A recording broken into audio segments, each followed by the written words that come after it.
So we are just a few days away from Wrath of the Lich King's pre-patch dropping, and there are a lot of things that people are planning to do in the pre-patch, and some of these are great ideas and some of them not so much. So I thought I'd share with you today my views on things that you should and should not be doing in the pre-patch. So without further ado, here are my do and do nots for the Wrath of the Lich King pre-patch. So the very first thing that I want to talk about is going to be leveling alts. So we're starting with the do's, and when it comes to leveling alts, there really isn't much of a better time for leveling than the pre-patch. There isn't much in the way of new endgame content to be doing, and with the pre-patch you are going to be both able to take advantage of the 50% Joyous Journeys buff for the increased experience gains, as well as also having more than the usual amount of people leveling alongside you, so doing dungeons or group quests is going to be a lot easier, as well as the pre-patch itself actually brings a reduced amount of experience required for each and every single level,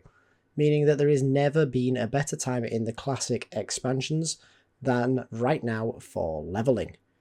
This is going to be the case for the entirety of the pre-patch, so the 4 weeks or so that we are going to get is probably going to be more than enough time for most people to be able to get an alt all the way from level 1 all the way up to 70 in time for Wrath of the Lich King's launch. So if you are looking to reroll, it works just as well for getting yourself a new main as it would for getting yourself a new alt. This is of course going to double up even further with the release of the Death Knights that you can see me leveling here in the... This is going to be something that you are also able to do in the pre-patch, given that we are going to be getting Death Knights in the pre-patch and not at Wrath launch, enabling you to get your Death Knight ready to be your main for Wrath of the Lich King without having to fall behind the others like we did back when Lich King first released originally. Next up is going to be gold farming. Now, gold farming has got a few interesting niches that are available to you in the pre-patch. Actually, one that springs to mind that is unique to the pre-patch actually relates to our previous point about Death Knights in the amount of people that are going to want to be leveling them, meaning that there is going to be a very large increase to the economy for things that are going to make Death Knights level faster, as well as potentially for other classes at other level brackets as well, meaning that the rise of the new inscription profession that is going to be coming in the pre-patch as well as all of the alchemy things that you can craft in order to be able to make people able to level quicker and perform better in dungeons, are going to see a massive spike. Now, the reason that this is a good time for making gold is not only because these new avenues for gold making are available to you in the pre-patch, but also because Wrath is of course around the corner, and if you haven't seen any of the millions of pieces of content out there, and you are completely unaware, Wrath is going to be an expensive expansion for you in terms of your raw gold and just how quickly you need it. Realistically, I would say that every single character, not count every character that you plan on playing, will have the barest minimum requirement of 2,000 gold, basically in the first week of that character's leveling process, but easily in excess of 30 to 40,000 gold in potential for everything that you might want on any given character, meaning that right now you cannot get yourself to a point where you have too much gold. With the amount of people leveling these Death Knights and these alts, the amount of gold to be made on the aforementioned consumables, on GDKP runs if you're into that sort of thing, or on boosting, again if you're into that sort of thing, you find one of the viable ways still to do it, there is going to be a lot of gold to be made, and I can guarantee you now you will not be unhappy that you made that gold when Wrath launches. And the final one that I want to say on our do's list is farming honour. Now, it has now been confirmed that we are going to have access to brutal gladiator gear with honour when pre-patch comes. This means no matter how poor of a character's gear level you currently possess, you are going to be able to improve it dramatically, getting some of the absolute best gear available, rivaling Sunwell gear, for just honour that you can farm in advance. This is going to be absolutely phenomenal, especially for characters that are very gear dependent, if you want to be trying to have any form of efficiency and being ahead of the pack when it comes to leveling in Wrath of the Lich King. Honour farming is actually incredibly easy to do both now and during the pre-patch, meaning that I don't see any reason why across a 4-week period you couldn't deck yourself out completely on at least one character in brutal gladiator gear especially when you consider that all of your marks of honour from Battlegrounds will now be converted at roughly 200 honour, give or take, per mark when the pre-patch comes, meaning you can already pre-farm in the few days we have left now before pre-patch to get yourself 3 or 4 pieces available right the day that pre-patch comes. This has been made even easier by Blizzard recently, now that they have actually nerfed the amount of honour it's going to cost to buy this gear, clearly with a view of people using this system to catch up on gear and get ready for Wrath's launch.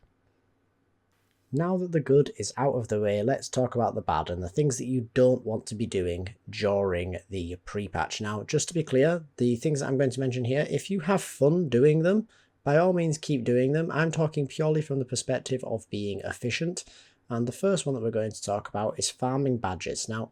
this isn't necessarily a bad thing to do, it is in fact a good thing to do, and would be something that I would recommend that you do if it weren't for the fact that the honour farm is going to get you better gear quicker than farming badges. The badge conversion rate, if you have badges left over, is a decent chunk of gold, but it's nothing to write home about, meaning that you're either going to have to farm up an inordinately large amount of badges to get some of the best pieces of gear around,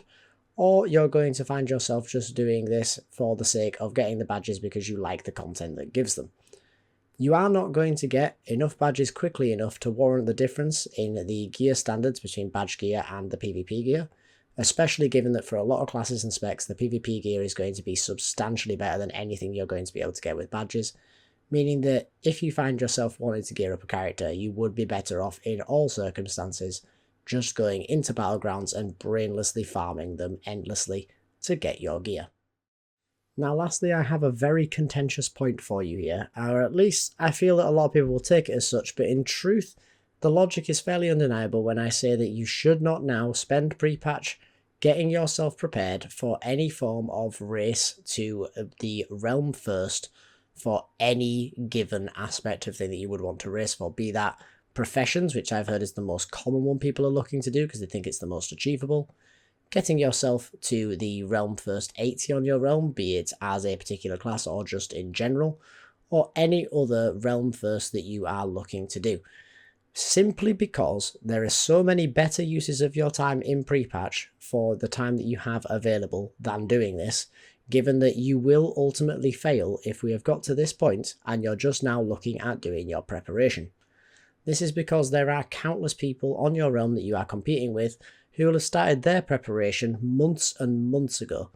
I know of people on my realm who are looking to get their professions maxed out first on the realm, and they have arranged for many people to funnel the new materials into them within the first hour or so that they're expecting it's going to take to max out their professions. They've already bought enough TBC materials to get all the way up to about 390 when the ability to improve their professions comes around with the release of Wrath of the Lich King, before they even start with looking at the new crafts available to them, just to save them on the time that it means going to the mailbox to collect the materials that could be given to them. That is the level of efficiency that we are looking at. If you've not already done all of this prep work, found out exactly what you need to craft, left your characters in the right place to do so, preempted your bags, things like that, you aren't going to be able to even be competitive with these people, never mind win out. So it's simply not worth trying. You are much better off leveling some new alts, gearing them up, or making a bit of gold than you would be trying to compete for realm firsts.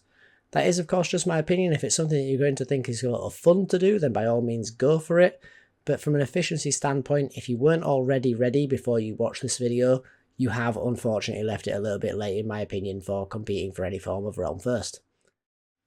But that's going to about wrap it up for this video guys. I do hope that you enjoyed the video, and if you did, please do let me know down below. And as always, I hope to see you in the next one. Laters.